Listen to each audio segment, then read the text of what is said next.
tiempo cortito, porque este es un tema, como todos los temas en realidad son enormes, no sé, es un poco difícil ajustar tantos temas en algo tan corto de tiempo, pero vamos a comenzar un poco rápido.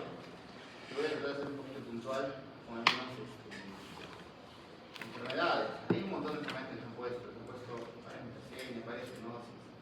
Es imposible para mí poder abordarlas todas.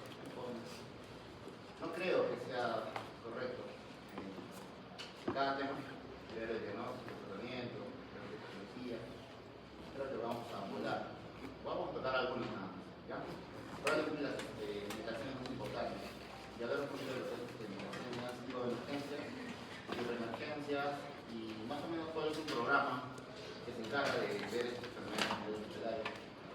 Bien, entonces un poquito rápido, porque usted aún no hay que hablar de demora. Entonces, una enfermedad emergente es aquella que se va a dar en una población en la cual anteriormente no existía. Por ejemplo, vamos a tratarlo en forma de ejemplos. El COVID no era una enfermedad que existía, es una mutación, por tanto se considera una emergente, ¿no? En cambio, una reemergente es una enfermedad que existe, pero que tiene una intensidad baja. Digamos, el Hanta.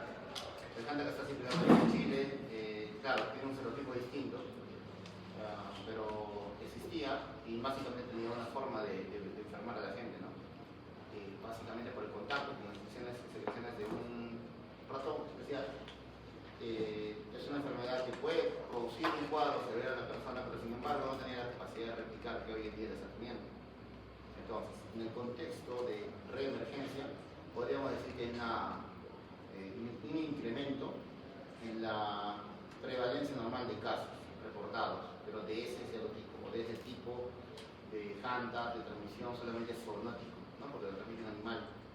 Pero sin embargo, si nosotros nos podemos hacer el ejemplo, esta nueva cepa de Hanta, virus Andes, que ya es una mutación, debería ser algo emergente, porque en realidad no existía antes un Hanta de transmisión humano-humano. ¿Se entiende la idea? Bien. O sea, una enfermedad que aparentemente en teoría puedes decir que es emergente, podría ser una reemergencia y viceversa. Vamos a poner más ejemplos, ¿ya? Pero esto lo vamos a empezar con criterios, porque me interesa un poquito el concepto. Por ejemplo, en la UCI de Honorio Delgado, neonatal, en el 2025, apareció una cepa de una bacteria que se llama Klebsiella, productora de carbapenemasa tipo KPC. Eso nunca había pasado. Entonces, en ese área en específico, eso se convierte en algo emergente. Pero sin embargo, esa bacteria vivía en la UCI de adultos desde el año 2021 más o menos, o antes. Y ahí tenía una circulación endémica. O sea, ahí era como que una enfermedad no común, pero que tenía presencia, ¿no? Si incrementa los casos en la UCI de adultos durante un periodo de tiempo en el 2025, eso sería como una reemergencia, específicamente en esa área del hospital, pero sí es una emergencia en la UCI neonatal. O sea, un mismo cuadro podría tener diferentes definiciones dependiendo de cómo se presente en un determinado lugar y en un determinado tiempo. A eso voy con emergencia y reemergencia, ¿ya? Para términos más sencillos, vamos a decir que emergente son algunas enfermedades raras que nunca han existido y que ahora van a existir, porque probablemente tienen mutaciones comienzan a aparecer en un determinado lugar. Y enfermedad reemergente es aquella que normalmente está, pero está controlada y que después de un tiempo, por algún factor de riesgo, comienza a aparecer de una manera importante, o sea, aumenta su incidencia, por tanto también aumenta su prevalencia. Recordemos que incidencia, seguramente que sí han revisado esto antes, ¿no? Incidencia es la cantidad de casos que se encuentran durante un periodo de tiempo específico, no un periodo tan prolongado. Yo defino una incidencia de casos reportados de influenza, digamos, en alumnos de medicina en tal periodo, en el 2025. Esa sería una incidencia. Una prevalencia sería todos los casos reportados a lo largo del tiempo, ¿no? Más o menos esa prevalencia se mantiene, se eleva, disminuye dependiendo de tales circunstancias. Es muy variable, ¿ya? Entonces, incidencia es lo que ocurre en un periodo de tiempo y es algo más o menos agudo, más o menos rápido. Una prevalencia es lo que ocurre a lo largo del tiempo y cómo se mueve el tiempo. Entonces, para que pueda ocurrir una enfermedad tiene condiciones, ¿no? Y esas condiciones ejemplo, el estado inmunológico de pacientes. Hoy en día vemos que muchos pacientes tienen inmunosupresión iatrogénica. O sea, nosotros les damos quimioterapia, trasplantamos órganos, damos varias situaciones, ¿no? Anticuerpos nacionales, qué sé yo. Podemos inmunosuprimir a los pacientes, ¿no? Por ejemplo, hasta hace un tiempo, los casos importantes de presencia de hongos invasivos eran cándidas especies, aspergillus, pero desde que llega la quimioterapia ablativa, más potente cada vez, tenemos niveles de neutropenia profunda y prolongada, muy intensos. De tal forma que hemos logrado activar microorganismos como Fusarium, Pseudosporium, que también son hongos especiales, que se tratan de una manera más difícil, obviamente. Pero ¿qué diríamos respecto a ello? ¿Sería una emergencia o sería una reemergencia? Como nunca los hemos escuchado, como nunca los hemos tratado anteriormente, sería una emergencia. ¿Y quién lo está generando como factor de riesgo? De inmunosupresión, ¿no? Esta inmunosupresión iatrogénica, en el afán de salvar una vida, terminas abriendo toda una puerta de posibilidades infecciosas, ¿no? Que al final son emergencias. Así como ese patrón de la inmunidad está la edad precoz, la edad extrema de los adultos mayores, está la presencia del hacinamiento, ¿no? Están las personas, bueno, todos son hacinados, ¿no? Los institucionalizados, en hospitales, en residencias, en las cárceles, en los niños, en guarderías, o sea, son factores de riesgo que van a lograr que se detengan ciertos patrones de enfermedad. Esto, por ejemplo, yo lo puedo poner en el examen, como factor de riesgo, ¿no? Se me ocurre algo, deficiencia en la calidad de cobertura de suministro de agua. ¿Qué pasó en el Perú, por ejemplo, 20 años antes de que naciera la epidemia del cólera? Por 30 años, ¿no? Básicamente era por desabastecimiento de agua, por mal uso de prácticas para cocinar los alimentos y porque apareció un brote de una cepa de cólera en un vidrio y comenzó a haber una gran mortalidad, no solamente en el Perú, sino en el mundo. Entonces, esa sería una reemergencia, porque es una bacteria que ha circulado y circula hoy en día en diferentes partes del mundo, pero que este factor de riesgo lo está condicionando. Entonces, por ahí se me ocurre un factor de riesgo, ya se durmió. Levántalo, amigo, por favor. Tengamos un factor de riesgo y en base a ese factor de riesgo que ustedes podrían analizar, va a ser entendible, obviamente, en el momento de la pregunta, podría sacar yo una enfermedad posible, ¿no? Hay que recordar, o traten de recordar, que durante toda esta gama de enfermedades que estoy viendo acá, obviamente no quiero que las conozcan, ¿no? Porque cada una, como les dije, implica muchas pausas complejas. Conocerlas, de verdad que demoraría muchísimo tiempo.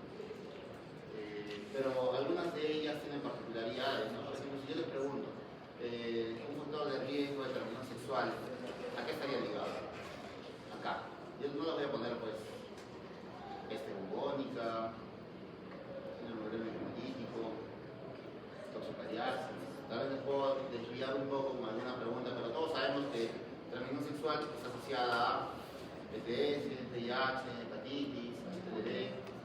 Entonces puede ser que yo haga algún factor de riesgo sexual y en base a eso hable sobre alguna enfermedad sexual y lo pregunte como si es una emergencia o una reemergencia.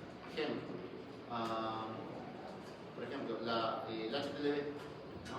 Produce una serie de estigmas que hablarlos tal vez sería un poquito difícil, pero entre tantas cosas existe la paraparesia espástica tropical. ¿Algunas han escuchado eso? Paraparesia espástica tropical, ¿no?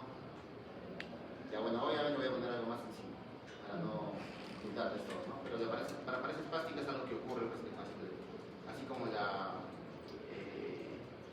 mielopatía por HPV, así como los cánceres por HPV, así como la uveitis, la coronitis por HPV, etc., ¿no?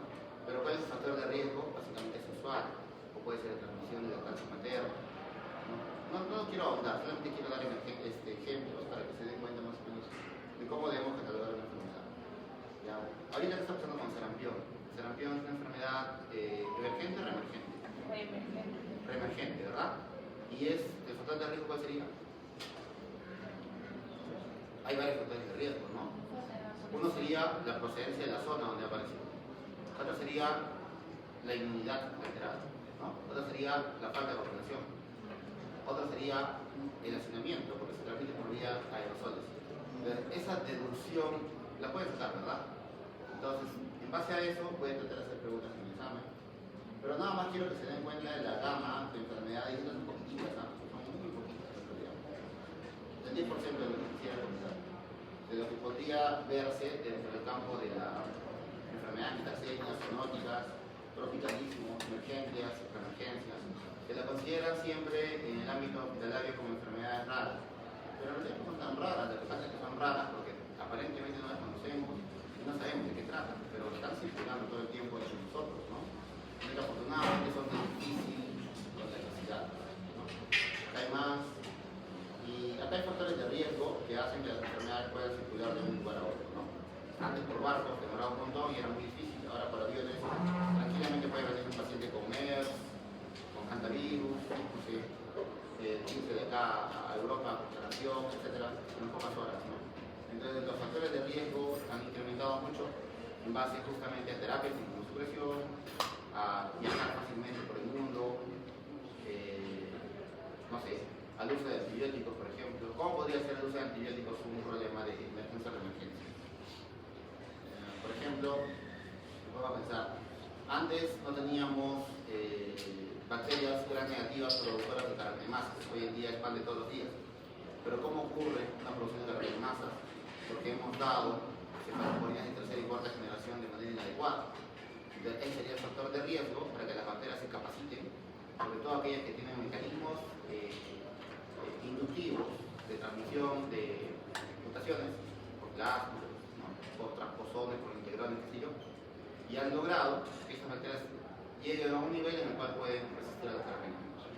Algunas lo hacen de manera intrínseca, que serían conocidos, naturales, que serían reemergentes porque están incrementando, y otras no tenían esta capacidad y ahora sí tienen mutantes que logran hacer resistencia con rebelde, que serían como emergentes, ¿verdad? Entonces puede haber ejemplos de esto para cualquier cosa, ¿ya? Pero bueno, solamente son ejemplos al fin y al cabo. A mí, ¿qué me interesa de las estrategias a nivel macro, estatal o regional o local, pero que tenga que ver con la contención de la enfermedad?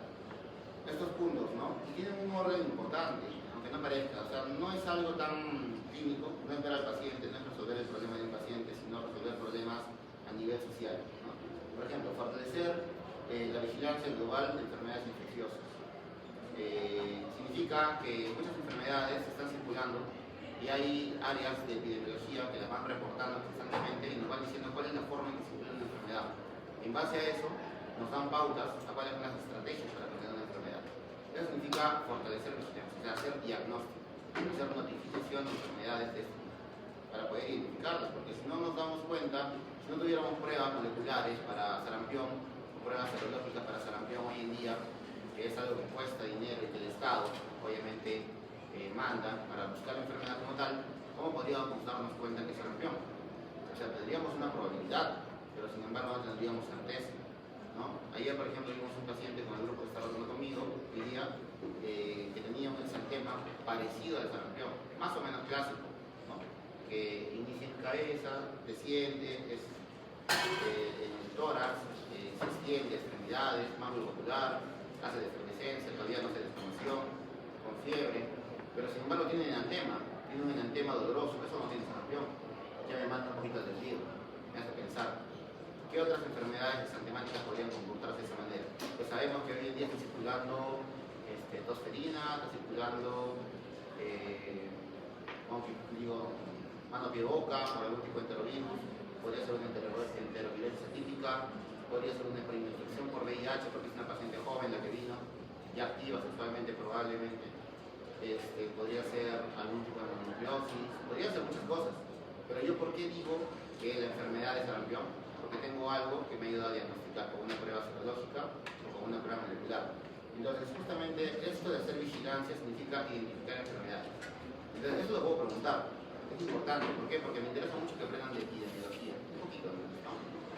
Para que sepan cómo es la prevención macro, a grandes rasgos. Cómo puedo identificar una enfermedad y cuáles son las pautas que uno puede decir o dar para poder hacer contención a nivel social, a nivel grupo grande, de que una enfermedad se vaya a manifestar. Por ejemplo, eso no pasa con el sarampión. Ahorita ya está comenzando a ver, ahí hemos tenido reuniones importantes en el hospital para hacer estrategias de contención, ya que está escapándose de las manos, ¿no?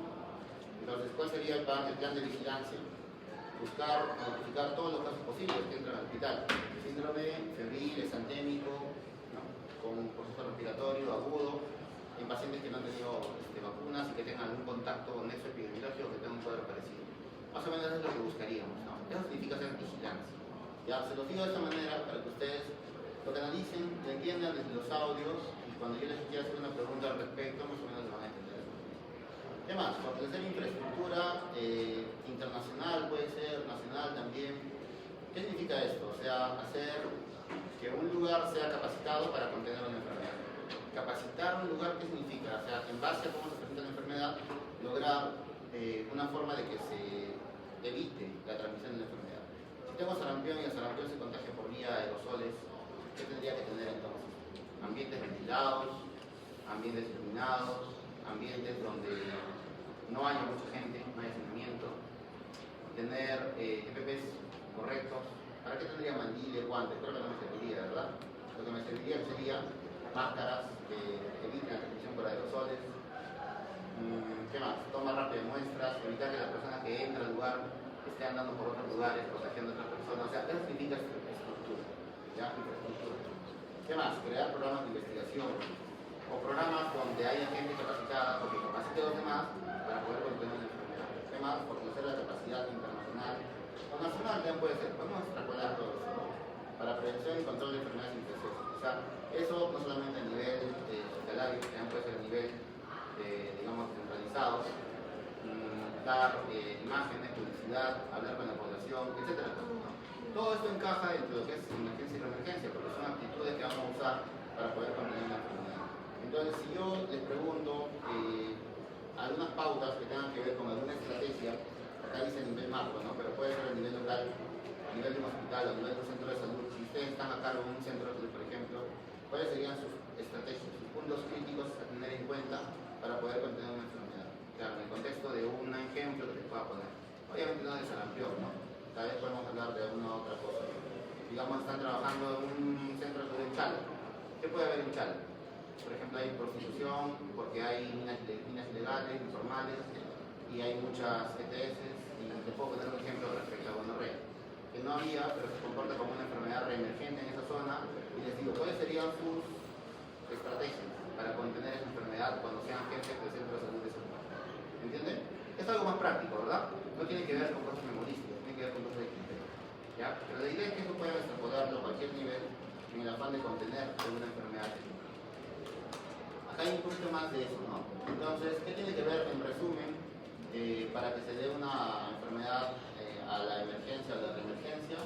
Alteraciones ambientales, ecológicas, contaminación de agua, suelos, eso desencadena muchísimos factores de riesgo para que pueda surgir una enfermedad. ¿Qué más? El desarrollo de insecticidas, plaguicidas. Eso, por ejemplo, ¿con qué tiene que ver? Si se dan cuenta. Esos tienen medicamentos especiales que tienden a eliminar a ciertos vectores, ciertos animalitos pequeñitos que pueden contaminar las plantas, pero sin embargo también contaminan las plantas y también generan características en los animalitos, en los vectores, para que ellos hagan resistencia a los plaguicidas. Y posteriormente sus mutaciones que van a ir desarrollando van a generar procesos que al final van a terminar complicando con nosotros, ¿no?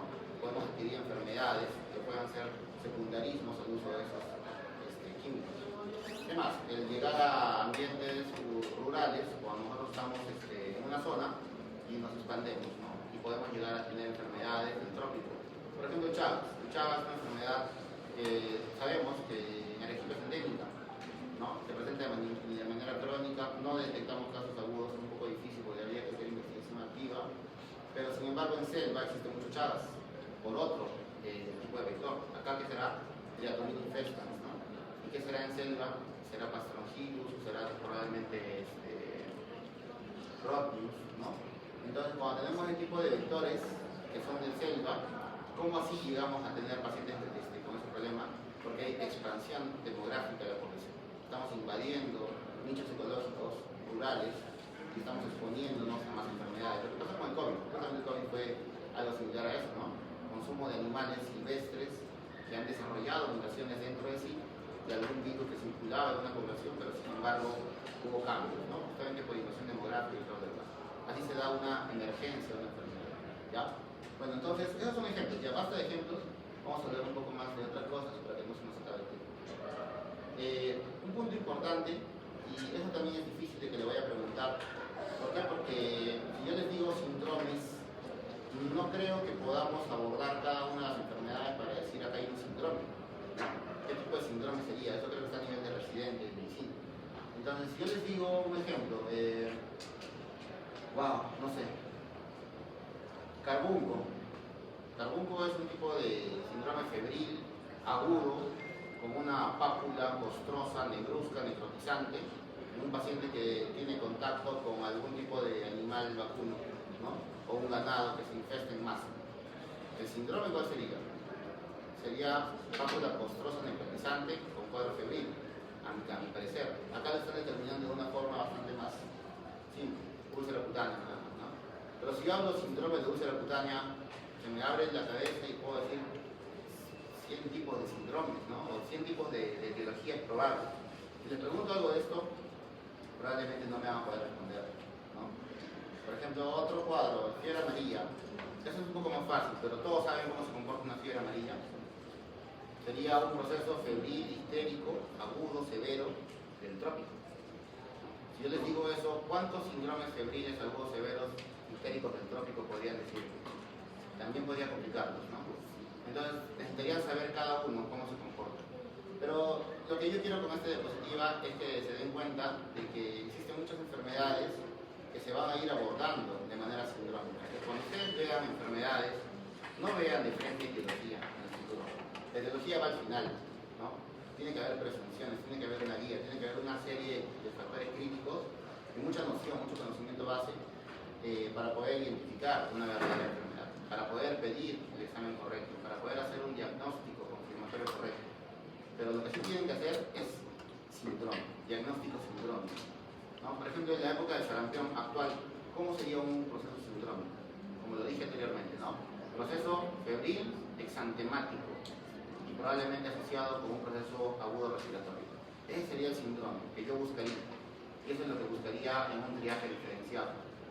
Todos los pacientes que vienen con un proceso febril agudo y que tienen lesiones en el cuerpo, inmediatamente los mando a otra área. No los voy a mandar a emergencia al hospital porque voy a contagiar a todos los pacientes que no tienen nada de eso, ¿no? Sería una imprudencia de mi parte no tener ese tipo de pauta preventiva. Eso se llama epidemiología, ¿ya? Justamente esa es la razón de ser de esa especialidad. Entonces, esto simplemente para que tengan en cuenta cómo se deben catalogar los procesos en base a síndromes, ¿no? Este es un ejemplo de monkeypox que apareció hace unos pocos años en el Perú, en varias partes del mundo. ¿Cuál sería, por ejemplo, el síndrome ese? Sería un proceso, no era úlcera, era una, a veces mácula, pápula. Bueno, la definición en sí de la lesión lo vamos a decir porque sería escapar del síndrome, ¿no? Pero era una pápula genital, ¿no? En paciente inmunosuprimido, algo así sería, ¿ya? Porque ¿quién tenía esto? Los pacientes con SIDA, ni siquiera los que tenían VIH. Un paciente con SIDA realizaba la lesión, si era por contacto estrecho. Y la lesión básicamente era una mácula, pero claro, tenía un centro deprimido que tenía un cambio de coloración, ¿no? ¿Cuántas lesiones parecen a esa? No muchas, pocas, ¿no? Pero ¿cuántas lesiones sí aparecen por contacto sexual a nivel genital? El herpes, no sé, el Haemophilus ducreyi, el chancro blando, el chancro duro, el linfogranuloma de alguna forma, ¿no? La plasmide, qué sé yo. Entonces, dentro de ellos, síndromes que tienen ciertas características parecidas, podríamos involucrar el monkeypox, ¿no? Es un ejemplo, ¿no? Ya, entonces, este es un ejemplo también adicional de cómo es un boletín epidemiológico, y este es para darse cuenta cómo funciona la epidemiología a nivel local, a nivel regional, a nivel nacional, cómo se hace el estudio de estos casos y cómo podemos al final terminar generando una acción preventiva para que toda la población no se ponga en riesgo, ¿no? Por ejemplo, ahí nos dice casos confirmados de dengue en la semana 10 del 2026. Ahorita estamos en la semana 20 y tantos, 24 creo. Ya esto pasaba hace poco tiempo. Ya es real, ¿no? He sacado de la Dirección de Epidemiología de esa zona nada más. O sea, Lima Centro, no estamos hablando de Lima Sur, ni Lima Norte, ni nada de eso. Podríamos haber tocado algo de Arequipa, o algo de Tacna, o algo de Moquegua. Cada lugar tiene su estrato de enfermedades a seguir, ¿no?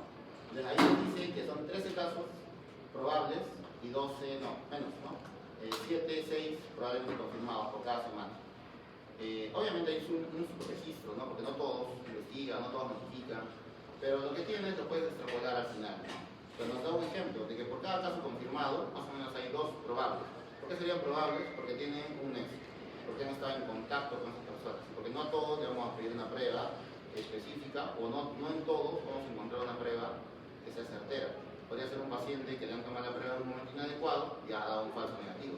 Eso no descarta el cuadro, lo convierte en un cuadro probable, ¿ya?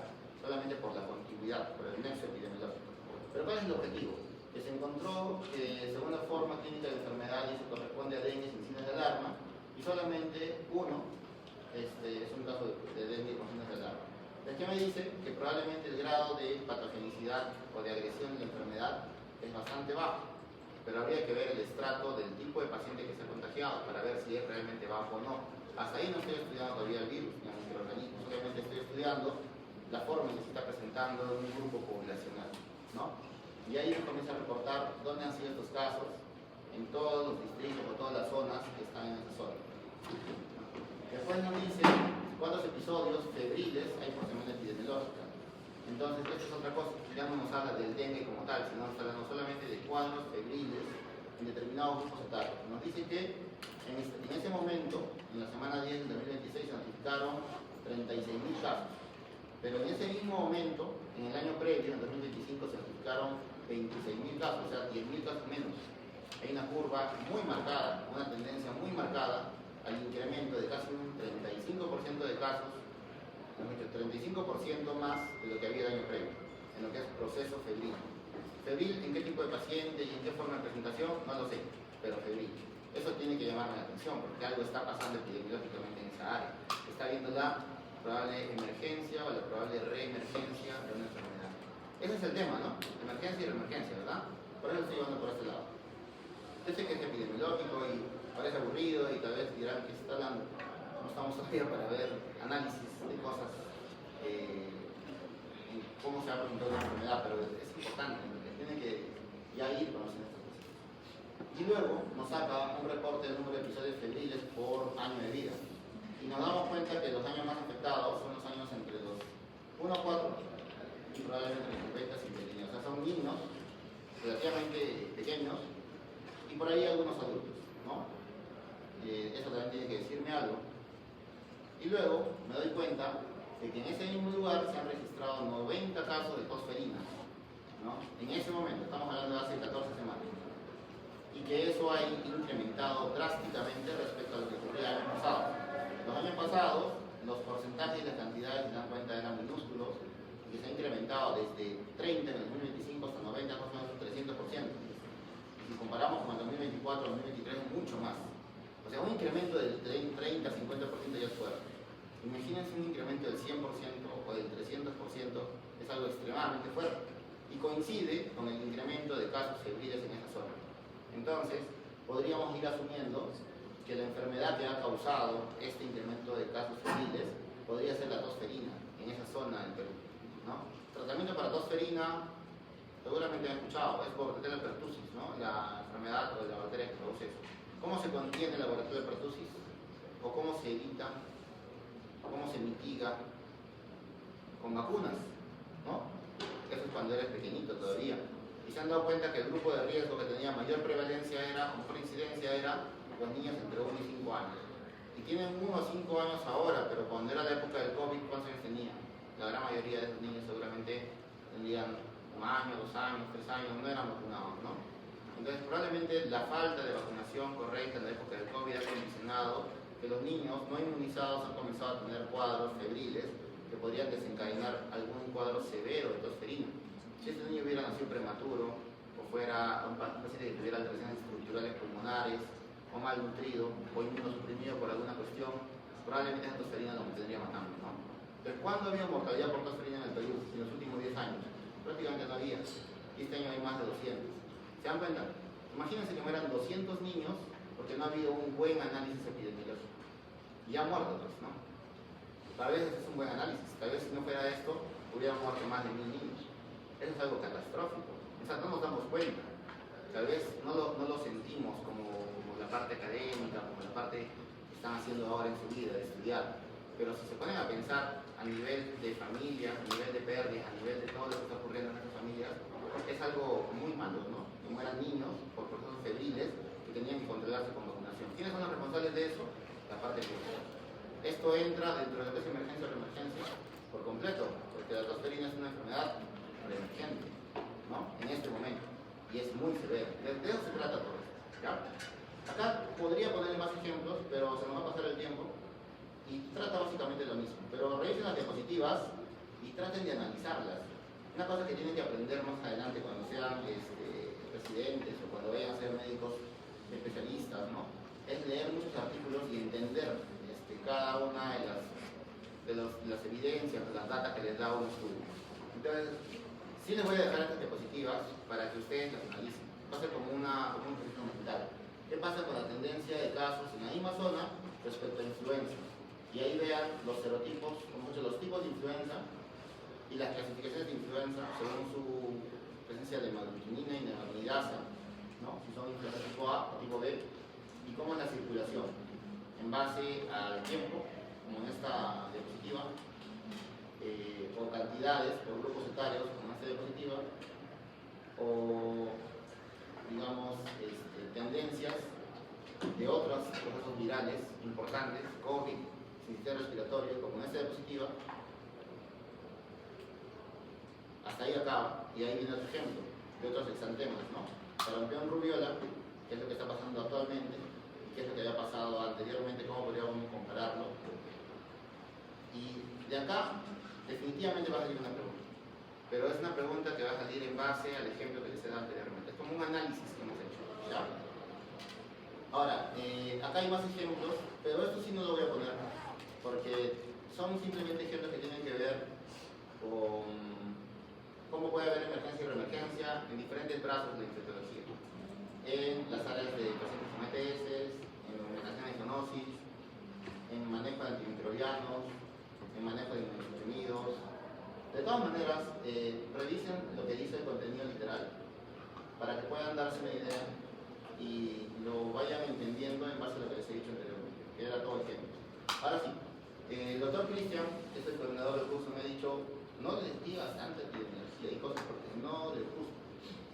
En mi modo, pues a mí me gusta hablarles de estos temas. Pero les voy a hablar un poquito de enfermedades como tal, ¿ya? Yo les dije, estas enfermedades son muy amplias y entenderlas, al menos a nivel complejo, que sí me gustaría, pero obviamente todavía no están, digamos, en ese momento, lo van a ver más adelante, cuando tenga más experticia. Sería la parte molecular, la parte mutacional, la parte fisiopatológica. Eso es lo bonito. Cuando busquen una enfermedad, cuando quieran entender una enfermedad, revisen a profundidad cómo se da la enfermedad. ¿Ya? No se basen tanto solamente en cuestiones superficiales. Eso es para más adelante. Pero en este momento sí vamos a tocar cositas poquitos superficiales para que se entienda, para que vean la gama, ¿no? Lo que podría ser tan bonito y tan complejo. Hay muchas enfermedades metacénicas en el país. Y las metacénicas son transmitidas obviamente por vectores, esa es su definición. Y hay muchas enfermedades zoonóticas, ¿no? La norma técnica de enfermedades metacénicas y zoonóticas implica más enfermedades de las que están acá. Nada más estupendo las que para mí son más importantes. Y vean la forma de distribución. Cuando en el futuro, si alguien va a ser clínico, para poder decir, este paciente puede tener tal enfermedad, porque ya sé más o menos la forma sindrómica en que se ha presentado, ya tengo el nexo de dónde viene, con quién puede haberse contagiado, ya puedo pensar que es una enfermedad tal vez de un punto de vista zoonótico. Tengo que pensar en qué lugar ha estado, en esta zona, cómo se transmite la enfermedad, realmente cuál es la prevalencia, cuál es la incidencia, realmente es un factor de riesgo para que este paciente adquiera esta enfermedad o no. En base a eso lo voy a buscar. Y luego tengo que hacer notificación del caso para que yo pueda decir: sí, acá tengo caso. Puede ser autóctono, puede ser importado, pero tengo caso. Por ejemplo, vamos a hacer una al azar: facilosis. Acá dice facilosis, está de color morado en el norte del país. Ahí hay mucho, digamos, ríos fríos, los cuales también hay en cierta parte de nuestro país. Por ejemplo, Cusco, ciertas partes de Arequipa, que son partes altas, en contacto con Ayacucho, más o menos, ¿no? Fronterizas, y no se marca, si se dan cuenta. Y conocen o han viajado a estas zonas, más o menos deberían conocer la zona de Pausa, la zona de Carabalí, zonas altas, ¿no? En esas áreas tenemos una buena cantidad de pacientes que llegan acá a nuestro hospital, a Noria Delgado, a casa seguramente, con un cuadro de colestasis. Y la fasciolosis, ¿qué es lo que produce?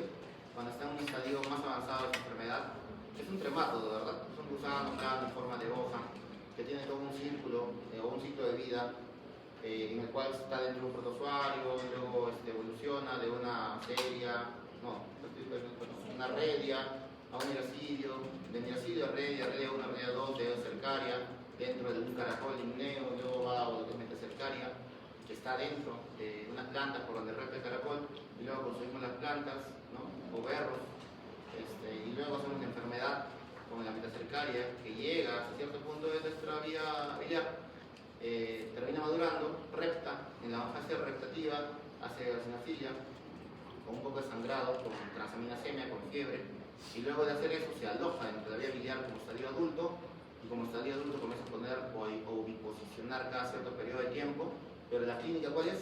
Síndrome colestásico. Entonces, ¿yo qué tendría que buscar? Paciente que llega al área de cirugía por síndrome colestásico, probablemente complicado, porque cuando no está complicado, no tiene todavía sintomatología importante, ¿no? Y este síndrome colestásico, que va a ser probablemente operado porque piensan que es un cálculo, tendría que yo hacer una ficha de notificación, investigando que el paciente viene de un área donde existe fasciolosis, porque ha tenido contacto con ese tipo de digamos, animalitos, ese tipo de caracoles, ese tipo de consumo de planta, y después de eso, pedir la prueba. ¿Qué le voy a pedir? Probablemente un CAT-OCATS, que es un concentrado en heces para buscar huevos de tremátodos, y probablemente una serología, ELISA o Western blot, para identificar fasciola en sangre en base a la respuesta inmune que nuestro cuerpo ha generado. Más el proceso síndrome. ¿Quién hace eso en el hospital? Nadie. Lastimosamente nadie. ¿Por qué? Porque esta parte que estoy hablando se lo olvidaron, no les interesó mucho, les gustó otras cosas, y cuando llegan al hospital no tienen idea de que tienen que notificar, porque tienen que tener además la presunción de un proceso. Así es cada una de estas enfermedades, y estas son pocas, hay muchísimas más. Esas son zoonosis. Lo mismo ocurre con las metaxemias. O sea, a mí lo que me interesa de todo esto es que aparte de entender la enfermedad como tal, porque no estamos hablando de diagnóstico, fisiopatología, cuestiones moleculares de fasciola, tipos de fasciola, porque hay un montón de fasciolas o fasciolosis, no son iguales todas por si acaso. Hay un montón de trematodisis en diferentes partes del mundo que se comporta de diferente manera. Seguramente habrán escuchado Stenosis sinensis, Epistorchis, Fasciolopsis burki, fasciola como tal, etcétera, etcétera, ¿no? Es una locura en realidad toda esta infectología. Yo sé que no es muy agradable cuando no la conocen, si la conocieran me encantaría, pero cuando se trata de investigar o identificar enfermedades de este tipo, en realidad con simples cosas, como por ejemplo el tratamiento con ciclavendazol para fasciola de monodosis, podríamos eliminar al parásito y olvidarnos de toda una cirugía que no era para nada necesaria en un paciente con colestasis que provenía de esa zona. O sea, si se investiga correctamente y se reporta correctamente, podríamos tener inclusive presupuesto, notificación de casos, reporte de casos, investigación y hacer crecer cosas muy importantes que las estamos poniendo un poco de lado, simplemente por desconocimiento. La idea es eso, ¿no? La idea es que entiendan que hay cosas que no conocemos y que eso tenga que generarles un poco de curiosidad más allá. Es un ejemplo nada más, ¿ya? Ahí pueden ver algunos tipos de zoonosis que siguen nuestra norma técnica, y faltan varios. Y hay unos poquititos de lo que sigue la norma técnica de metaxemia, faltan obviamente muchos más. Estos son programas presupuestales. Esto sí no les voy a hablar porque, sí, eso sí, los he hablado anterior y no les ha gustado mucho, esto peor no les va a gustar porque es netamente administrativo. Y de frente vamos a ir a unas cuantas enfermedades. Dengue es importante. ¿Por qué? Porque dengue ya existe en el litoral peruano, arequipeño, mejor dicho. Ya hay casos autóctonos reportados, va a haber muchos más. Yo he estado en Selva varios años, sé muy bien lo que es dengue, es terrible el dengue, el COVID es nada, por si acaso. El dengue te cierra hospitales, ¿no?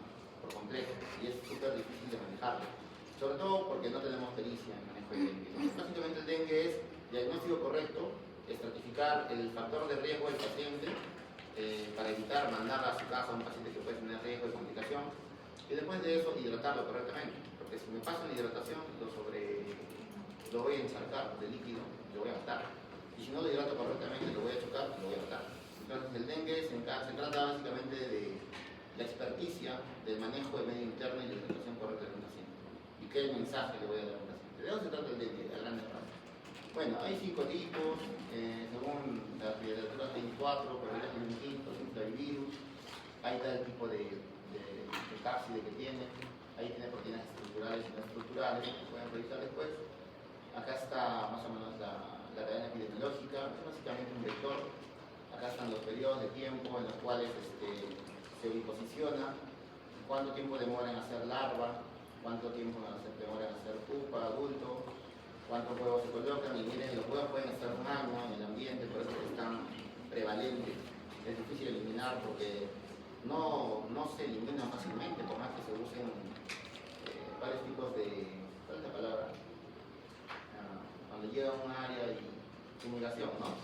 No se eliminan con eso los huevos fácilmente, no pueden estar en ambientes durante un periodo prolongado y por eso es que persiste la enfermedad. Hay un tiempo de incubación relativamente prolongado en el vector, 45 días, ¿no? Donde incuba en 7 días y puede contagiar durante 45 días. La transmisión, digamos, se da a todo huésped, mucho más a una persona que no ha conocido dengue. Si una persona vive en la zona de dengue y ha tenido inmunidad para dengue, hay 2 cosas que pueden pasar. Una, que su cuerpo responda favorablemente ante el mismo serotipo que no le vuelva a dar, o que haga una respuesta inmunológica hiperinflamatoria contra otro serotipo por anticuerpos heterólogos y persiste el cuadro clínico y incremente la inflamación y haga un cuadro mucho más severo. Eso ocurre cuando una persona se contagia de un serotipo distinto de dengue, o sea, puede ser más agresivo. Pero una persona que nunca ha ido a un lugar de dengue y tiene algún factor de riesgo, su cuerpo no está acostumbrado, nunca ha tenido exposición contra antígenos de dengue, seguramente va a ser un cuadro inflamatorio marcado. O sea, si alguno de ustedes no conoce selva y va y les da dengue, seguramente que nunca van a querer volver a ir a la selva porque es súper incómodo tener dengue. Bueno, a mí no me ha dado, pero he visto cómo son los pacientes, ¿no? La incubación puede ser corta, puede llegar a 14 días, nada es definitiva en la medicina. Tiene una media entre 5 a 7 días y tiene un periodo de transmisión de promedio 5 días. Puede ser más prolongado, pero es raro. Eso es durante la fase antigénica, la fase de replicación viral importante, ¿no? Fase aguda principalmente. Entonces hay 4 fases: la incubación, donde no hay ningún síntoma; la fase sintomática, donde aparece la fiebre y el malestar, cefalea, dolor retroorbitario importante. Hasta ahí debería ir el dengue. Si comenzamos a sentir, bueno, hay más cosas, ¿no? Hay exantema, ¿no? Es un exantema maculopapular en tórax, en espalda, poco pruriginoso en realidad. ¿Qué otra cosa hay? Dolor articular, mialgias, decaimiento, inapetencia, quizás un poco de náuseas. Hasta ahí son los signos normales de dengue. Luego viene la fase crítica, más o menos acá dice a partir del tercero, o sea, sería el cuarto, quinto, sexto, séptimo día, ¿no? Normalmente dice entre el quinto y el séptimo día. Aparentemente el paciente mejora, calma la fiebre, disminuye la sintomatología, pero si tiene unos factores de riesgo, ¿cuáles factores de riesgo podrían ser? Como en toda enfermedad, en el COVID, ¿cuáles son los factores de riesgo? Obesidad, cardiopatía, ¿no? Enfermedad renal, la edad. Ya, en el dengue, ¿qué sería? El nunca haber estado en esa zona, el tener alguna, extremo de la vida, niños, ancianos, gestantes, el hacer uso de corticoterapia o AINES, ¿qué más? Ser un paciente desnutrido. ¿Y qué otros factores de riesgo? Factores de riesgo sociales, mal nivel cultural, ¿no? Mal entendimiento de la enfermedad, mal uso de medicamentos que pueden complicar la fase crítica, como por ejemplo usar AINES, ¿no? Usar corticoides, usar hidratantes que no tengan concentración iónica correcta, porque muchas veces la gente piensa que tomar agua es hidratarse, pero no es hidratarse, es todo lo contrario, ¿no? Tiene que tomar soluciones que sean normosalinas. Si un paciente no hace eso, está complicando su dengue. ¿Por qué? Porque el dengue, fisiopatológicamente a grandes rasgos, tiene que ver con la alteración de la concentración de líquido dentro del espacio vascular. O sea, básicamente lo que existe es una vasodilatación marcada con una alteración del endotelio y con fuga de líquido a tercer espacio. Fuga de líquido y también fuga de iones. El paciente tiene una deshidratación, pero no es una deshidratación porque lo pierda por orina, porque no tome adecuadamente el líquido, sino porque se va a un tercer espacio. Esa es la forma principal como se da el dengue, ¿ya? Y un poquito vamos a hablar de la parte fisiopatológica para que se entienda. Pero en realidad la fase crítica tiene que ver con la presencia de unos síntomas que están justamente asociados a lo que les acabo de decir. O sea, la principal sintomatología es el dolor abdominal. El dolor abdominal en el hipocondrio derecho. En el hipocondrio derecho, en la parte posterior, tenemos el plexo solar, que es muy sensible. Entonces, cuando existe esta extravasación de líquido, el primer órgano en sentir esta extravasación es justamente la vesícula. Y alrededor de la vesícula está el plexo solar. Entonces capta muy bien el escape de líquido y eso lo distiende y genera dolor. Entonces va a generar un dolor marcado asociado a náuseas y vómitos inconversibles. Ese es el principal síntoma de alarma. Si tenemos eso, un paciente con dengue, en el cuarto o quinto día de enfermedad, después del contraste de efervescencia y de sintomatología inicial, ese paciente se queda hospitalizado. Por más que sea paciente aparentemente sano, o por lo menos si tenga observación de 24 horas para observar otros signos de alarma concomitantes. Por ejemplo, plaquetopenia importante puede ser un signo de alarma, ¿no? O hasta menos de 20.000. Sangrado gingival o de mucosis importante es otro signo de alarma. Si ya hablamos de insuficiencia respiratoria, es un signo de alarma marcado, en este caso, porque se da, no porque haga neumonitis potente, sino porque se da un escape de líquido al pleuro. Entonces hay un derrame pleural que está dificultando la expansibilidad pulmonar, por tanto genera disfunción o disnea, mejor dicho, ¿no? ¿Qué más? Tendencia a hipotensión, y esa hipotensión que puede generar lipotimia, desmayos en el paciente, debilidad marcada, falta de llenado capilar, falta de orina correcta, o sea, hace oligoanuria o simplemente oliguria, ya es un factor de riesgo muy importante para decir: este paciente se me está descompensando, está escapando demasiado líquido del intravascular, y después de eso viene la encefalopatía, ¿no? O sea, si encontramos sangrado, encefalopatía, disnea, líquido asítico, líquido pleural, plaquetopenia importante, ¿no? Alteraciones factores de coagulación, etc. Este es un paciente que ya está entrando más que en fase de signos de alarma, en un dengue que va a irse al dengue grave, ¿no? Y el dengue grave son tres tipos de dengue, ¿no? El dengue hemorrágico, el dengue con alteración multiorgánica y el dengue en shock. Y ese paciente se tapa, porque cuando llega un paciente así y no tiene experiencia en manejo, tiene un 60-70% de mortalidad. Ojo, eso es importante. Algún día también van a ir a hacer y van a ver cómo es el dengue, cómo se manifiesta. Y espero que recuerden esto que les estoy diciendo. ¿Cuál es el punto correcto para que el paciente no se les muera? Que cuando encuentran esta fase digamos, crítico y tengan al paciente con signo de alarma, ni bien tengan náuseas, vómitos o dolor abdominal, este paciente debe ser hidratado correctamente hasta que vuelvan o lo devuelvan al estado clínico normal. Y después de eso se queda en observación, qué sé yo, 24, 48, 72 horas, hasta que el paciente normalice todo el estado clínico. Porque si no, ese paciente se va a morir. Así de complejo es el tema. Luego de eso viene la fase de recuperación, en la cual recién van a encontrar anticuerpos para dengue, y es una fase en la cual se puede encontrar un tipo de fatiga o de cansancio crónico por dengue, pero no más. Y pueden encontrar también un exantema cutáneo nuevo de efervescencia. ¿Ya? Entonces, ese es el resumen a grandes rasgos de dengue. Ahora, si quieren, les hablo de lo que es fisiopatología de dengue, y podemos encontrar un poco de cuestiones moleculares. ¿Quieren hacer eso? ¿No? Bueno, esta es la explicación de lo que ocurre, ¿ya? De todo lo que les he dicho. Al inicio les dije, hay que entender la enfermedad. Pero bueno, no vamos a hablar porque tal vez conocemos lo suficiente. Acá está la base de todo, ¿no? Reacciones inmunológicas cruzadas por anticuerpos homólogos, neutralizantes, sitios de replicación prolongada en células inflamatorias, ganglios, etc., que es dada por anticuerpos heterólogos no neutralizantes, cómo se dan los problemas de confusión con las proteínas plasmáticas, que al final terminan alterando las proteínas de coagulación, cómo se da la reactividad cruzada con plaquetas a nivel periférico y también la falta de productividad a nivel medular, cómo se da la alteración con el endotelio simplemente por un error inmunológico agudo, para que justamente comience la activación de la inflamación endotelial y la fuga de líquido y plasma a tercer espacio, y eso genera la deshidratación del paciente. O sea, esto es lo bonito. Esta es la parte de inmunología. No sé qué grupo rotó conmigo el día lunes y martes. No. La semana pasada. No me digas, ¿no? Los de hoy ya están, menos mal. Pero siempre les digo, enterémonos de esta situación. Tienen que conocer de inmunología, tienen que conocer de medicina molecular. Esa es la base de todo. ¿Ya? No lo vamos a tocar porque si no tocamos esto, mejor para ustedes, porque si les pregunto algo, tal vez en el examen puede ser un poco complicado. Pero así funcionan las enfermedades, eso es lo bonito, ¿no?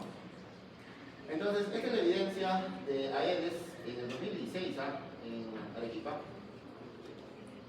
Esto es interesante, ya esto sí lo vamos a tocar. Cuando ustedes quieren hacer diagnóstico a una enfermedad, y eso siempre les digo también, respecto a la parte inmunológica, hay que saber interpretar las pruebas de laboratorio, ¿ya?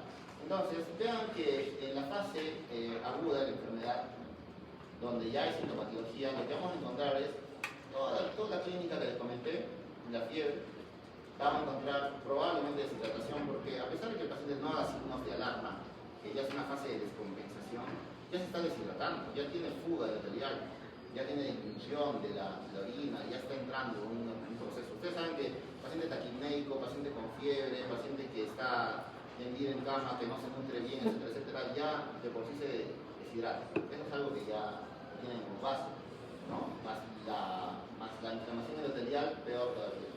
Aparte de eso, va a haber incremento del hematocrito. Es importante, ¿no? Porque como el líquido se está perdiendo en el vascular y no lo estamos compensando, el hematocrito comienza a concentrarse. Y obviamente un hematocrito muy elevado es un factor de riesgo. Nos dice que más de 50 ya es un hematocrito alto. El hematocrito normal, ¿cuál será? Promedio 35 45, ¿no? Y acá, los exámenes, si pedimos un examen antigénico o molecular, nos va a dar positivo probablemente. Un molecular con alta especificidad y alta sensibilidad. Inclusive nos puede dar el serotipo de dengue si que tenemos una prueba especial. Pero el NS1, que es una proteína no estructural, que es un antígeno del virus, se puede captar también con una prueba rápida, ¿no? Que tal vez no tenga tanta especificidad, no nos da el serotipo de dengue y tampoco tenga la sensibilidad más alta, ¿no? Porque esto puede variar. Obviamente en los primeros días, inclusive 2 días antes de hacer síntomas, el antígeno del dengue está elevado. Y luego, cuando ya esté en el tercer o cuarto día, ya hay una compensación y el antígeno va a ir disminuyendo.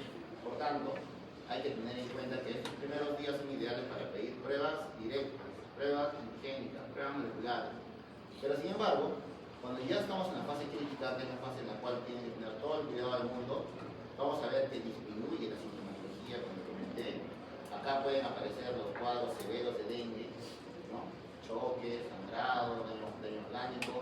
El hematocrito puede disminuir bruscamente. ¿Y por qué creen que disminuye el hematocrito? Disminuye porque hay una pérdida de sangre, justamente porque se genera un dengue hemorrágico. O sea, para que ustedes sospechen fuertemente el dengue hemorrágico, ese hematocrito que está muy alto, bruscamente disminuye. Y no se nota, porque el paciente no va a sangrar por alguna parte, ¿no?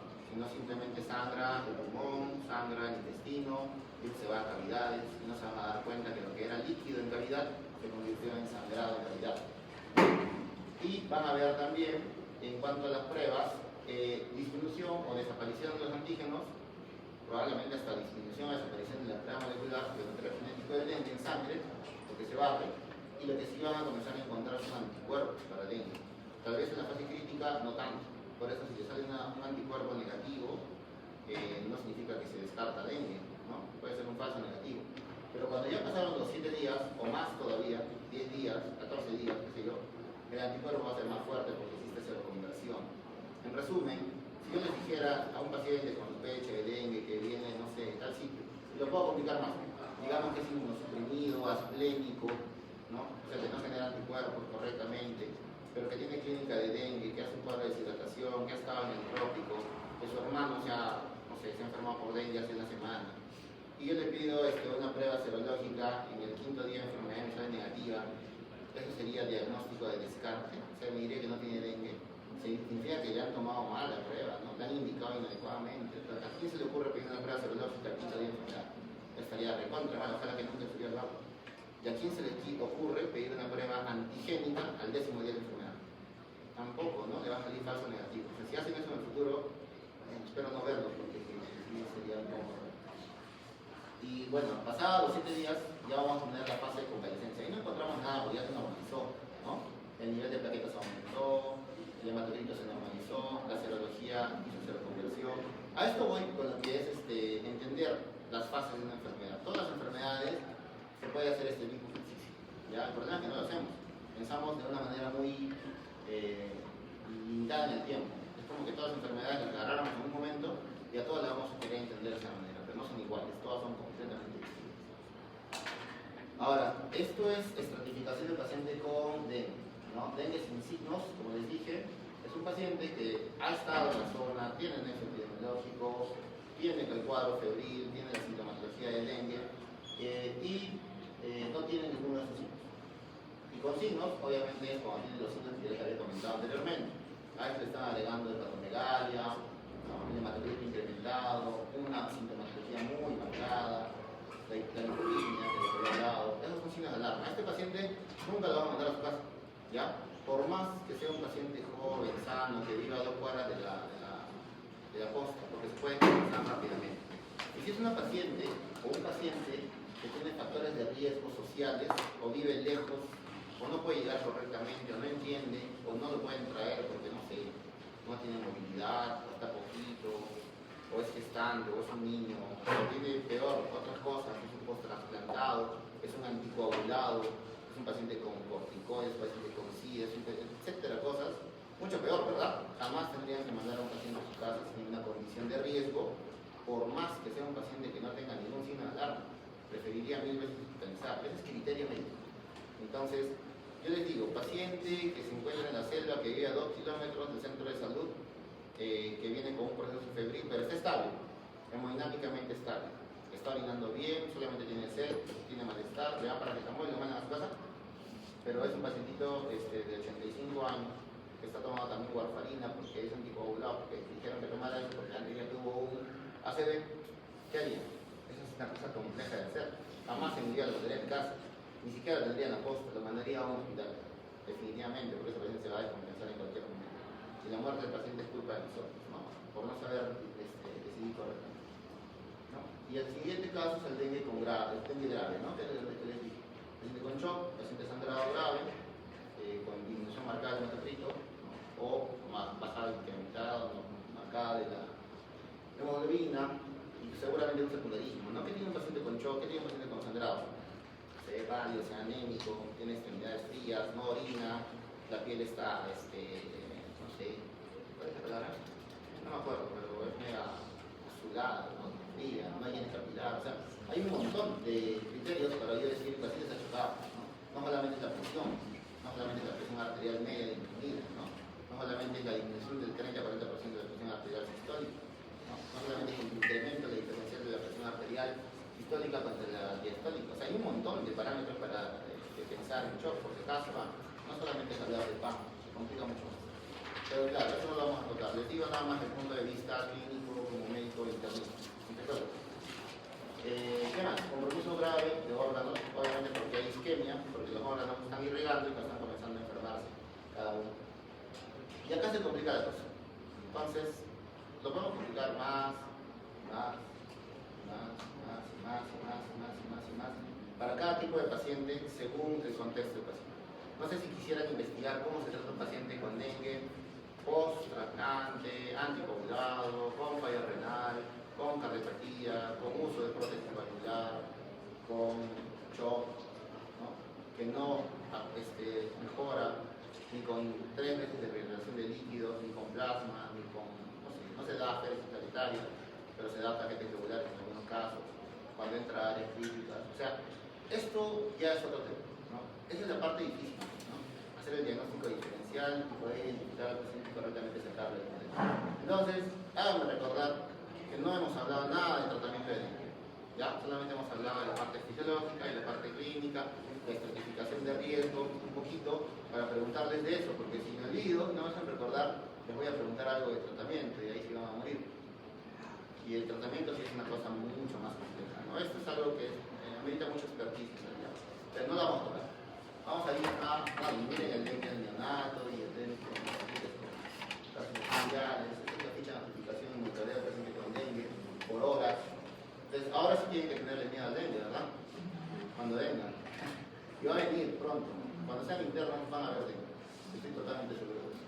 Este año comienzan los brotes de dengue en el equipo, porque ya tenemos el vector, como les digo.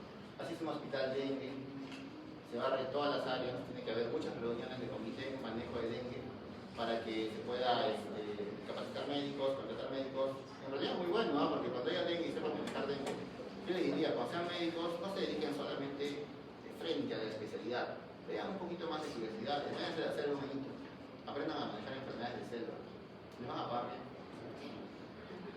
Ya, vamos a ver un poco de malaria. Uy, si dengue es grande, malaria es el doble. Malaria es la enfermedad más importante en el mundo desde el punto de vista metasémico. Al año se contagia, bueno, tiene la tercera parte de la población mundial tiene riesgo de contagio de malaria. Y al año existen más de entre 500 a 1000 millones de personas con malaria. Claro, obviamente no hacen complicaciones serias. El problema es que nosotros vivimos en Sudamérica y pensamos que no hay gran cantidad de malaria, pero sí tenemos un promedio de unos 3.000 a 5.000 casos de malaria por año en el Perú. Y muertes casi no hay, solamente hay unos promedios 50, 100 muertes por malaria. Es poquito, pero en África no es así. En África sí muere al año un promedio de entre 1 o 2 millones de personas, ¿no? Y eso es algo muy fuerte. ¿Cuánta gente muere por COVID en los 5 años que han habido de COVID? Ni siquiera ha llegado a 1 millón, o un poquito más de 1 millón. Ya, eso muere por malaria, pero el doble o el triple solamente en África, en un año.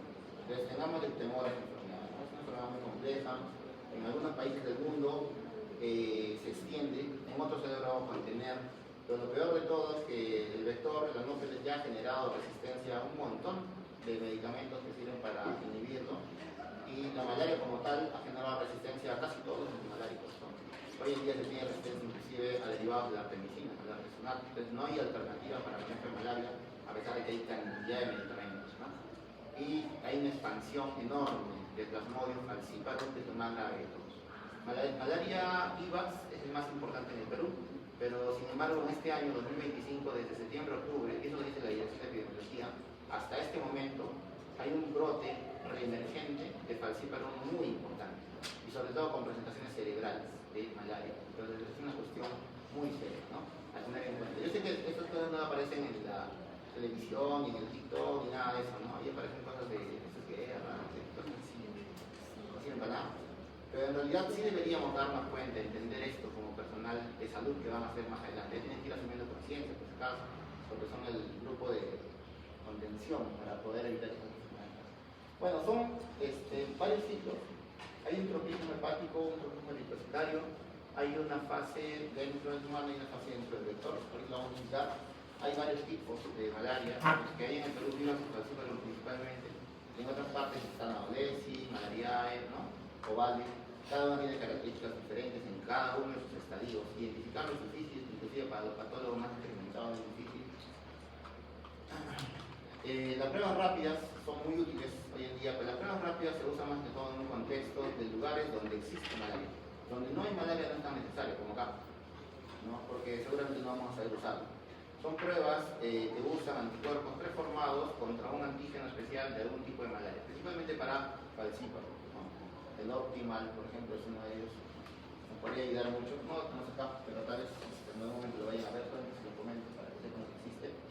En realidad, la prueba diagnóstica para malaria tiene que ser con gota gruesa y luego con frotis. El frotis es para identificación de especie. La gota gruesa es una prueba de alta sensibilidad para identificación del plasmodio en cualquiera de sus estadios clínicos, ¿no? Permite hacer diagnóstico rápido. De todas maneras, necesita ojos. ¿Cuáles son las estrategias de control? Vigilancia, control de vectores, comunicación, y esto es vigilancia epidemiológica, ¿no? No estoy repitiendo varias diapositivas: vigilancia epidemiológica, tal vez por algo lo repito, ¿ah? Recuerda. Después, provisionamiento de medicación, puede ser. Esto es lo que pasa en el Perú, se mantiene, hay un pequeño incremento en algún momento, no es tan marcado. Vean que siempre es vivax mucho más que malaria, es 5 a 1 promedio. Vean la cantidad de notificaciones, las notificaciones nada más, confirmados. Por si acaso, estos no son casos probables. Seguro que los probables son muchísimo más, ¿no? Y la defunción, son poquitos. Vean dónde se encuentra más. Iquitos, Junín, curiosamente, Amazonas. ¿Conocen estas zonas? ¿Han ido a una de estas zonas? ¿Nunca? ¿Nadie? Deben, tienen que, para conocer cómo se dan ciertas cosas. Porque les va a dar seguramente un poquito de curiosidad de buscar la epidemiología del lugar a donde están yendo, cuando vayan, qué es lo que está pasando, con el ejemplo que les puse al inicio, ¿no? De ese boletín epidemiológico. Esto es vivax, y abajo malaria, miren la cantidad de vivax, casi 1000, ¿no? 600 promedio, un año, no es mucho en realidad. Y obviamente es bastante menos falciparum. Estos son los ciclos de parásitos. El ciclo dentro del mosquito es el ciclo esporogónico y dentro del humano ese es el ciclo epizogónico. esporogónico, ¿por qué? Porque los gametocitos que están dentro del sector tienen un moquineto, madura, se convierten en ocistos, se van a la cavidad bucal y luego ya salen como esporozoarios, ¿no? Esporozoitos. Y esos son los que entran a la sangre del humano. Y cuando entran todos en grupo, normalmente en el mismo estadio, y justamente por eso es que una vez que hacen su primer ciclo dentro del hígado, todos ordenaditos en fila, hacen al final un esquizonte que dependiendo de la especie de malaria tiene diferente cantidad de merónicos o merosolitos. ¿Ya? Hasta ahí no hay mayor problema, solamente un cuadro agudo, alcohólico-sintomático con leve transaminasemia que termina de romperse dentro del cuadro hepático y ahí entra recién el cuadro o el ciclo eritrocítico, que es el ciclo sintomático como tal y el que destruye el glóbulo rojo y produce la anemia por malaria. Entonces, en este momento vamos a tener una evolución de cada uno de los meronites que han salido a sangre. Si estos comienzan a ser leucocitos maduros, luego a esquizontes que igual tienen diferente forma, tamaño y cantidad de merozoitos de tipo 1 y de tipo 2 durante sus ciclos de replicación, que son ciclos viciosos, y en cada ruptura de expulsión comienza la fase de la fiebre, que puede ser terciana, cuartana, si es vivax, benigna, ¿no? O vale, si es malariae, probablemente terciana, maligna, ¿no? Ahí recuerdan, ¿no? ¿Cómo se funciona esto? ¿Ya? Esto ocurre a una persona que nunca ha ido a selva, como ustedes. Pero si es una persona que ha ido a selva y que ya tiene malaria y que tiene ciclos de replicación contenidos por el sistema inmune, obviamente la destrucción de glóbulos rojos es mucho menor. Y si es por vivas, y si es por activación de hipnozoitos de vivas, peor todavía. O mejor, ¿no? Porque no se siente mucho. O sea, hay zonas donde pacientes tienen malaria y aparentemente están sanos, pero sin embargo, cada cierto periodo de tiempo y de manera desordenada, no en terciana ni en cuartana, comienzan a hacer cuadros de decaimiento, de malestar, de un poquito de anemia, ¿no? Con hepatoesplenomegalia secundaria a la liberación, a la formación de hipnozoitos. Ahorita les voy a explicar qué trata eso. Pero eso no ocurre en el paciente que va desde un lugar donde es virgen, donde nunca ha tenido malaria. Entonces, esto de los ciclos de terciana y cuartana, solamente para cuestiones literales, para cuestiones de la vida real prácticamente no existe. ¿Ya? Una vez que se han generado estos ciclos de replicación, hay un momento en que el trocito inmaduro se desvía y se convierte en gametocito, hembra y macho, y al final estos son los que son extraídos por el vector y nuevamente comienza el ciclo de la replicación esporogónica. Esta es la fisiopatología. Acá entramos otra vez a lo feo. ¿Lo tocamos o no lo tocamos? Ya, esta es la parte donde depende de la enfermedad de la especie. Especies 2 y 3 son más agresivas, son circulantes en el país. Depende del ciclo de vida. Hay ciclos más predominantes, como por ejemplo los ciclos eritrocíticos, que son muy comunes en Falciparum, pero que tienen que ver más que todo con el tipo de glóbulo rojo que atacan. El vivax solamente ataca glóbulos rojos jóvenes, en cambio el Falciparum ataca a todos los glóbulos rojos.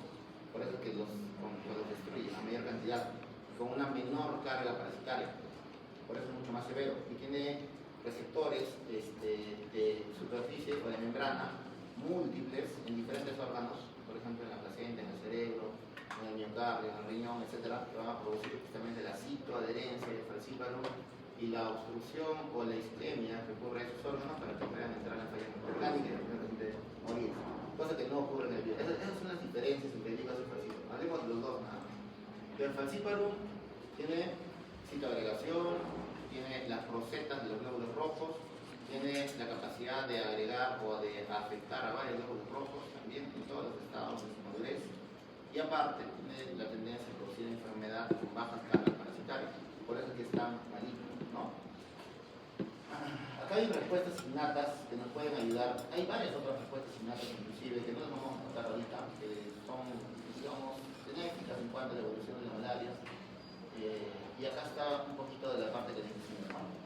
Por ejemplo, la citoadherencia por este tipo de receptor y la formación de rosetas entre glóbulo rojo y glóbulo rojo que disminuyen en parte la maleabilidad, ¿no? El glóbulo rojo se vuelve como que más meloso y genera una serie de colección del parásito en masa dentro de los glóbulos rojos, y eso luego va a generar unos ciertos ligandos para agregarse algunas proteínas, algunos receptores de membrana de ciertas células dentro del endotelio, ¿no? O sea, no solamente agregación entre glóbulo rojo y glóbulo rojo, sino también en el endotelio de pequeños vasos capilares. Después tenemos lo mismo, pero con diferentes receptores específicos en diferentes órganos. Traten de verlo, pero también avísenme que eso no les pregunten, porque eso también se puede complicar. Si tienen nombres específicos, ¿no? Obviamente el nombre son los nombres específicos. A veces no. La presentación clínica es más o menos parecida a la del dengue. Vamos a encontrar todo esto: fiebre, dolor de cabeza, calofrío, mialgia. Recuerden que la triada clásica de malaria no es pues, una presentación de exantema articular, ¿no? Básicamente es fiebre marcada, seguida de un cuadro de escalofrío con fatiga. Ese es el cuadro sindrómico de malaria. Si tenemos un paciente del trópico que tiene un nexo epidemiológico más la presentación clínica, debería ser malaria, ¿no? Pero puede presentar todo lo demás: tos, diarrea, vómito, ¿no? Y un montón de cosas que tienen menor porcentaje de presentación. Acá está la forma clínica de presentación de la terciana benigna y maligna. Recuerden que la maligna es por falciparum. Este es el paroxismo que les decía, paroxismo malárico. Tiene un clásico de más, ¿no? ¿Sí? Ya, bueno, como les dije, es muy difícil poder explicarles más temas de esto, porque cada uno es muy interesante, ¿no? Acá está lo que es el falciparum, agarra a glóbulos rojos de diferentes edades, en cambio los vivas solamente a reticulocitos. No estoy hablando de las demás especies porque son menos importantes. Revisen esto de los signos de peligro de malaria, qué es lo que nos puede hacer pensar que una malaria se está complicando. Y obviamente cuando se complica es por alta carga parasitaria en vivas o por falciparum, ¿no? Acá hay más características clínicas y de laboratorio que tienen que tomar en cuenta. Esto sí traten de memorizarlo, ¿ya? No se los voy a explicar porque es bastante literal. Los diagnósticos diferenciales, bueno, acá hay unos poquitos, pueden ser muchísimos más en realidad. Acá está la cuenta de parásitos, porque la carga parasitaria del parásito es muy importante para yo más o menos predecir cuán mal me podría ir en un paciente que tiene diagnóstico de malaria. Como les dije, la microscopía de gota gruesa no es específica para especie, pero sí es muy sensible para el diagnóstico de malaria, ¿no? Y esta es la microscopía de lámina periférica o el frotis, que de ahí sí nos va a decir pautas distintas. Eso también traten de memorizar, porque también se les voy a preguntar. En cuanto a cuando ven un extendido, ¿cómo son los trofozoitos inmaduros, maduros, los gametocitos de cada una de las especies? Principalmente de falciparum y de Milex. Eso sí me interesa, ¿ya? Desde acá hay unos ejemplos con las fotos. Si quieren lo pueden investigar un poquito más para que se den cuenta cómo deberían diferenciarse. Ya, obviamente si yo veo estos esquizontes con una cantidad baja de merontes o gametocitos en forma de banana o trofozoitos biangulares pequeños, yo pensaría que son falciparum. Cuando yo veo eso me asusta, definitivamente. Mi tendencia, mi forma de tratar la malaria de paciente es muy, muy agresiva, ¿no? En cambio, cuando veo IVAX, puedo tener todavía un poco de tranquilidad. Acá están las pruebas rápidas, más o menos de qué tratan cada una prueba. Básicamente están creadas para identificación de falciparum por la gravedad que puede producir. El Parasite, que capta una proteína rica en histidina de tipo 2, y el Optimal, que capta una deshidrogenasa láctica específica de falciparum, básicamente para identificar esta especie, que es lo que nos asusta tanto, ¿no? Miren cuándo puede dar falsos positivos. Les voy a preguntar poco en realidad de todo eso, ¿no? Y lo que sí no les voy a preguntar es tratamiento, porque el tratamiento de malaria, así como para el tratamiento de dengue, es muy múltiple, ¿no? Yo puedo usar derivados de cloroquina, hidroxicloroquina. Lo que sí tienen que saber es que el único que produce hipnozoitos, bueno, no el único, pero el que produce hipnozoitos es Vivax y, si no me equivoco, malarial, no estoy seguro. ¿Qué significan los hipnozoitos? Es una fase en la cual, por más que uno ha eliminado al trofozoito o a la fase replicativa, hay una fase de quiescencia latente que se va al hígado y que no replica de manera correcta. Y una vez que se ha eliminado la enfermedad, después de un periodo de tiempo no conocido, puede ser una semana, puede ser un mes o un año, puede salir el hipnozoito y puede iniciar un nuevo ciclo de replicación eritrocítica. Eso no ocurre en el falciparum, eso ocurre en el IVAX, ¿no? ¿Ya? Entonces, a medida que va produciendo eso y una baja carga parasitaria puede generar incremento del tamaño del brazo, ¿no? Con un rompimiento, inclusive en algún momento por un accidente. Pero para tratar al hipnozoito hay que usar prismatina, ¿no? ¿Cómo se trata la malaria? Con cloroquina, con hidroxicloroquina, con atomazona, con muchísimas cosas, ¿no? Con sulfadoxipiritamina, con probandil, con artemisina, con artesunato, con diferentes formas, ¿no? Hay tratamientos para malaria complicada, malaria no complicada, hay tratamientos para malaria resistente, hay tratamiento para ciertas formas de infección de falciparum con resistencia, derivados de artemisina. Por eso que no les voy a hablar de esto, porque los voy a confundir. Definitivamente la norma técnica para el tratamiento de malaria implica que quiero el equilibrio. Entonces, olvidémonos del tratamiento, ¿ya? Hay muchas más cosas, no las vamos a tocar. El examen va a ser hasta acá nada más. Todo lo que les he hablado previamente, ejemplos de toda la parte epidemiológica, infecciones zoonoses, emergencias, emergencias, y les voy a preguntar dengue, eso sí, fisiopatología y malaria. Nada de acciones moleculares, nada de tratamiento, pero me hacen recordar. Hay leishmania,